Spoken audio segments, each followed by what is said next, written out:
Shalom, selamat malam. Renungan malam Sabda Bina Umat Sabtu 16 September 2023. Firman Tuhan malam ini terambil dari 1 Yohanes 4 ayat 7 sampai 21. Demikian firman Tuhan. Allah adalah kasih.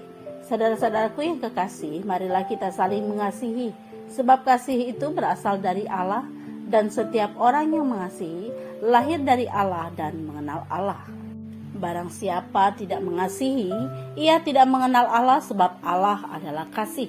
Dalam hal inilah kasih Allah dinyatakan di tengah-tengah kita, yaitu bahwa Allah telah mengutus anaknya yang tunggal ke dalam dunia, supaya kita hidup olehnya. Inilah kasih itu, bukan kita yang telah mengasihi Allah, tetapi Allah yang telah mengasihi kita dan telah mengutus anaknya sebagai pendamai bagi dosa-dosa kita. Saudara-saudaraku yang kekasih, jikalau Allah sedemikian mengasihi kita, maka haruslah kita juga saling mengasihi. Tidak ada seorang pun yang pernah melihat Allah. Jika kita saling mengasihi, Allah tetap di dalam kita dan kasih-Nya sempurna di dalam kita. Demikianlah kita ketahui bahwa kita tetap berada di dalam Allah dan Dia di dalam kita. Ia telah mengaruniakan kita mendapat bagian dalam Roh-Nya. Dan kami telah melihat dan bersaksi bahwa Bapa telah mengutus anaknya menjadi juru selamat dunia. Barang siapa mengaku bahwa Yesus adalah anak Allah, Allah tetap berada di dalam Dia dan Dia di dalam Allah. Kita telah mengenal dan telah percaya akan kasih Allah kepada kita. Allah adalah kasih, dan barang siapa tetap berada di dalam kasih, ia tetap berada di dalam Allah dan Allah di dalam Dia. Dalam hal inilah kasih Allah sempurna di dalam kita, yaitu bahwa kita mempunyai keberanian percaya pada hari penghakiman, karena sama seperti Dia, kita juga ada di dalam dunia ini. Di dalam kasih tidak ada ketakutan.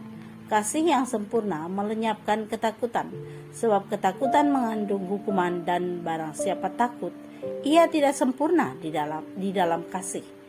Kita mengasihi karena Allah lebih dulu mengasihi kita. Jikalau seorang berkata, "Aku mengasihi Allah," dan ia membenci saudaranya, maka ia adalah pendusta. Karena barang siapa tidak mengasihi saudaranya yang dilihatnya, tidak mungkin mengasihi Allah yang tidak dilihatnya. Dan perintah ini kita terima dari Dia. Barang siapa mengasihi Allah, ia harus juga mengasihi saudaranya.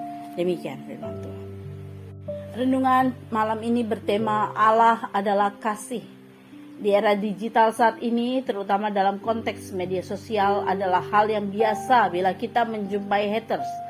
Bahkan mungkin kita sendiri pernah mengalami serangan haters di media sosial.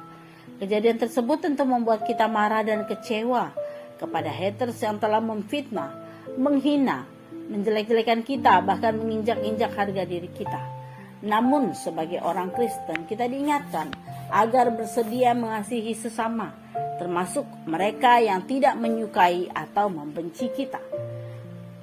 Orang-orang menghindari.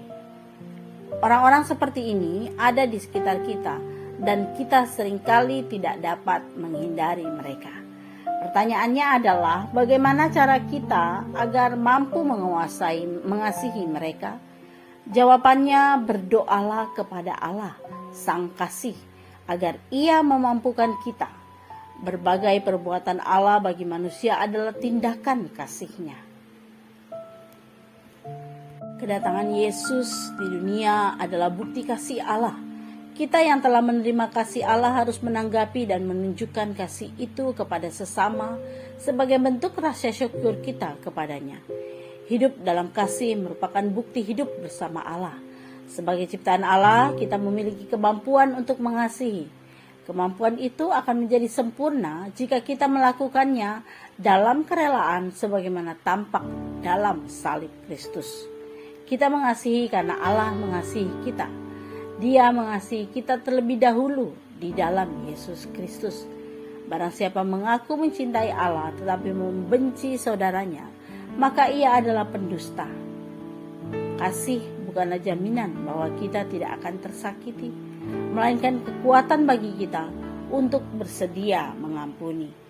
Satu-satunya cara untuk membuktikan bahwa Allah berada di dalam hati kita adalah dengan terus-menerus menunjukkan kasih kepada orang lain di dalam kehidupan kita, termasuk kepada mereka yang membenci kita. Kasih seharusnya tidak bersyarat, tersedia untuk siapapun dan dinikmati oleh semua orang. Doa malam ini, ya Bapa Sang Kasih, mampukanlah kami untuk mengasihi siapapun, termasuk mereka yang menyakiti kami. Amin. Demikian renungan malam ini. Selamat beristirahat. Tuhan Yesus memberkati.